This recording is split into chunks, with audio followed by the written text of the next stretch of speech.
ଆଜିର ଏହି ଆୱାରନେସ୍ ପ୍ରୋଗ୍ରାମର ସଭାପତିତ୍ୱ କରୁଥିବା କଲେଜର ଅଧ୍ୟକ୍ଷା ma'am doctor Sujata Udan, plus ଟୁର ଅଧ୍ୟକ୍ଷ ଦାୟିତ୍ୱରେ ଥିବା doctor Bijay Kumar Mishra, staff assistant Suprabha Jena, ଉପସ୍ଥିତ ଥିବା ସମସ୍ତ ଅଧ୍ୟାପକ ଅଧ୍ୟାପିକା,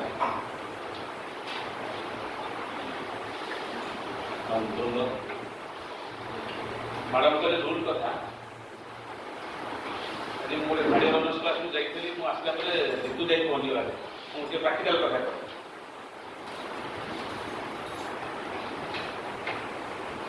ସେତେବେଳୁ ଜଷ୍ଟ ଗୋଟେ ଦେଖିଲି, ଗୋଟେ ସ୍କୁଲରେ ଦଶମ ଶ୍ରେଣୀ ପିଲା ଆଉ ଗୋଟେ ମାଆଟେ ବସିକି ଗୋଟେ ପାନ୍ତଳ ଧରି ଗୋଟେ ମାଛ ଆଜି ବାହାରେ ହାଇସ୍କୁଲ। କାରଣଟା କ'ଣ? ସେ କାରଣଟା ହେଉଛି ସେ ଗୋଟେ ମାନେ ବୟସ୍କ ଲୋକ, ପାଖାପାଖି ମୁଁ ଭାବୁଛି ତାଙ୍କର 2-3 ବର୍ଷ ଚାକିରି ଥିବ। ମୁଁ ସେ ପୋଷ୍ଟର ଦେଖିଲି ଯେ କାରଣ ହେଉଛି କ'ଣ, ସେ ଆଖି ମାରି ଦେଇଛନ୍ତି।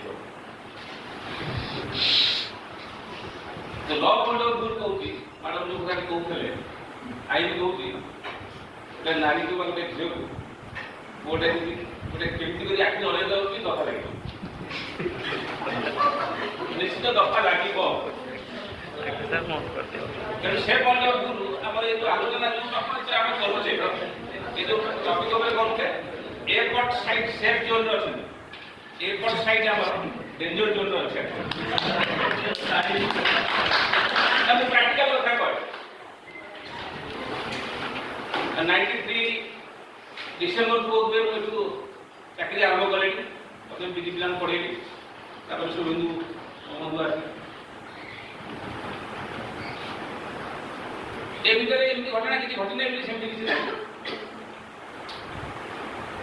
ଗୋଟେ ପୋଷ୍ଟରେ ମୁଁ ସେୟାର କରିଛି, ପ୍ରତାପ ମିଶ୍ର ବୋଲି ଗୋଟେ ପିଲା କିଏ ପୋଷ୍ଟ କରିଛନ୍ତି, ଏତେ ଭଲ ଲାଗିଲା। ସେ ପୋଷ୍ଟରେ ବେଜିଂରେ ବୋଧେ ସେ ଟିଚରଙ୍କ ଅଣ୍ଡରରେ ସେ ଝିଅଟି ପିଏଚ୍ଡି ଥେସିସ୍ କରୁଥିଲା। ତାକୁ ଯେତେବେଳେ ପିଏଚ୍ଡି ଆୱାର୍ଡ ହେଉଛି, ତାର ସ୍ପିଚ୍ ଆସୁଛି, ସେଇ ସମୟରେ ବର୍ଷା ଆରମ୍ଭ ହେଇଗଲା ଏବଂ ତା ପ୍ରଫେସର ଉଠି ଯାଇ ଛତାଟା ଦେଖେଇକି ଠିଆ ହେଇଗଲା। ଝିଅଟିର ସ୍ପିଚ୍ରେ କୌଣସି ବାଧା ନ ଅଛି। ତେଣୁ ଗୁରୁ ଶିଷ୍ୟର ସମ୍ପର୍କ କ'ଣ, ସେଇଟା ହିଁ ଦେଖି ଦଉଛି। କିନ୍ତୁ ଏବେ କେନ୍ଦ୍ରରେ ମୁଁ ଦେଖୁଛି ଗୋଟେ ମିଡିଆ ଟ୍ରାଏଲ ଚାଲିଛି। ମିଡିଆ ଟ୍ରାଏଲ ପୁରା ଚାଲୁଛି। ଟିକେ ଯଦି କିଛି ବାହାରିଲା ମାନେ ସିଏ ପୁରାପୁରି ଯେଉଁ ବିଭିନ୍ନ ପ୍ରକାର ଯେଉଁ ସବୁ ଅଛନ୍ତି, ସେ ଚାଲି ଯାଉଛନ୍ତି ମିଡିଆ ବାଲା, ମାନେ ସେ ଯେଉଁ ମାନେ ଅନାମୂଲ୍ୟ ୱେବ୍ ଚ୍ୟାନେଲ ଗୁଡ଼ାକ ସବୁ ଚାଲି ଆସିକି ସେଟାକୁ ହାଇଲାଇଟ୍ କରୁଛନ୍ତି। ସେ ଘଟଣା ଗୋଟେ ସମ୍ବଲପୁର ୟୁନିଭର୍ସିଟି ଘଟଣା ଘଟିସାରିଲେଣି। ସେ ଟିଚରକୁ ହାଇସ୍କୁଲ ହେଡ଼ମାଷ୍ଟରକୁ ଭିତରୁ ଘୋଷାଡ଼ିକି ବାଡ଼େଇଲେଣି। ତେଣୁ କ'ଣ ଭୁଲ ଥିବ ଠିକ୍ ଥିବ ସେ ତ ଆଇନ କହିବ, ତା ବାଟରେ ଆଇନର ବିଚାର ହେବ, ପରବର୍ତ୍ତୀ ସମୟରେ ଜଣାପଡ଼ିବ ସେ କଥା। ତେଣୁ ଆମର ପ୍ରଫେସନାଲ ଏଥିକ୍ସ ଆମର ଲକ୍ଷଣ ରେଖା ଅଛି। ଆମେ ସେ ଲକ୍ଷଣ ରେଖା କେବେ ଡେଇଁବା ନାହିଁ। ମୁଁ ଏଇପଟେ ଯେଉଁ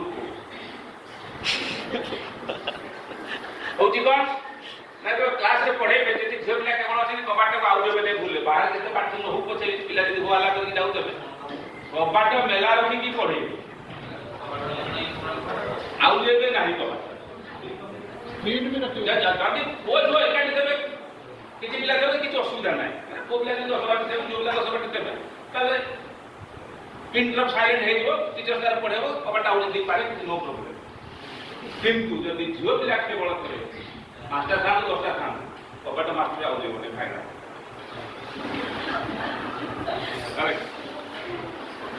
ଆଉ ରହିଲା ଏବେ ଯେଉଁ ସୋସିଆଲ ମିଡ଼ିଆ ପିଲାମାନେ ୟୁଜ୍ କରୁଛନ୍ତି, ଛାତ୍ରଛାତ୍ରୀମାନେ ୟୁଜ୍ କରୁଛନ୍ତି, ବହୁଳ ବ୍ୟବହାର ଆମେ ବି କରୁଛେ। ଫେସବୁକ୍, ଟ୍ୱିଟର, ହ୍ୱାଟ୍ସଆପ୍, ମେସେଞ୍ଜର ଏସବୁ ଚାଲିଛି। ସେଥିରେ ଚାଟିଂ କରିବ ନାହିଁ। ଟିଚର୍ସ ମାନଙ୍କୁ ମୋର ଅନୁରୋଧ, ଛାତ୍ର ସହିତ ଚାଟିଂ କରିପାରନ୍ତି ଟିଚର୍ସ ମାନେ, କିନ୍ତୁ ଛାତ୍ରୀ ସହିତ ନୁହେଁ। ତମେ ସେମିତି କରିବେନି, କାରଣ ସେଇ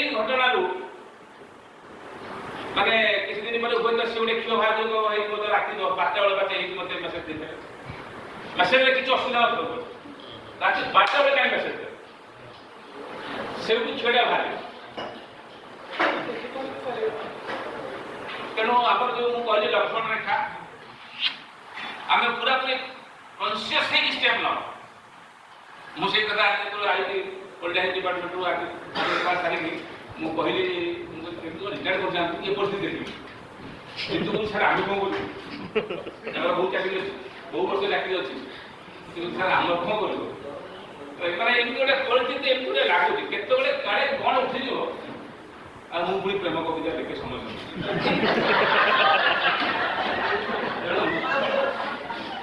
ତେଣୁ ଭୟ ବି ରହୁଛି ମନ ଭିତରେ। ଆମେ କ'ଣ ଆମେ ଜାଣିଛେ ଗୋଟେ ଆମର ଇନର ଫିଲିଙ୍ଗସଟା କ'ଣ, ନିଜ ଛଡ଼ା ଅନ୍ୟମାନେ କେହି ଜାଣୁନଥିବେ ନିଶ୍ଚିତ। ତେଣୁ ଆମ ବିବେକ, ଆମର ଯେଉଁ କନସାଇନ୍ସ କହୁଛେ ତାକୁ ଆମେ ପିଓର ରଖିବା। ପିଲାକୁ ଯତ୍ପର ନାସ୍ତି ସାହାଯ୍ୟ କରିବା, କୌଣସି ଅସୁବିଧା ନାହିଁ। ଆଉଟ ଟ୍ରାକ୍ ଯାଇକି ସାହାଯ୍ୟ କଲେ ଅସୁବିଧା ଅଛି। କାହିଁକି ଗୋଟେ ଏକ୍ଜାମ୍ପଲ ଦଉଛି, ଆମର ଜଣେ ସାର୍ ରିଟାୟାର୍ଡ କରିଗଲେଣି, 2 ବର୍ଷ ହେଲା ରିଟାୟାର୍ଡ କରିଗଲେଣି। ରାତି 12ଟାରେ ଗୋଟେ ଝିଅକୁ ଫୋନ୍ କରିଦେଇଛନ୍ତି। ଆମେ କଲେଜ କଥା କହିଲେ ଯଦି ସେ ଝିଅ ଆସିକି କହିଦେଇଛି ତା ବୟଫ୍ରେଣ୍ଡ ଏଠି ଗୋଟେ ଇସ୍ୟୁ ହେଇଗଲା, ଗୋଟେ ସାଂଘାତିକ ଇସ୍ୟୁ ହେଲା। ମୋର ଏକ୍ଜାମ୍ ମାନେ ମୁଁ ଫେସ୍ କରିଛି, ସାଂଘାତିକ ଇସ୍ୟୁ ହେଇଗଲା। ତାପରେ ସେ ଝିଅକୁ କ'ଣ କରିଛି ନା କେତେବେଳେ ଗୋଟେ କହିଛନ୍ତି କ୍ଲାସ୍ରେ ଖାଇଦେଇଥିଲି ଯେ ପଇସା ନେଇ ତା ଖାଇଦିଏ।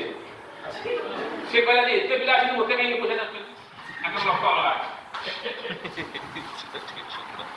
ମାନେ ସେ ଝିଅ ସହିତ ମୁଁ ଇଣ୍ଟରାକ୍ସନ୍ କରିଥିଲି।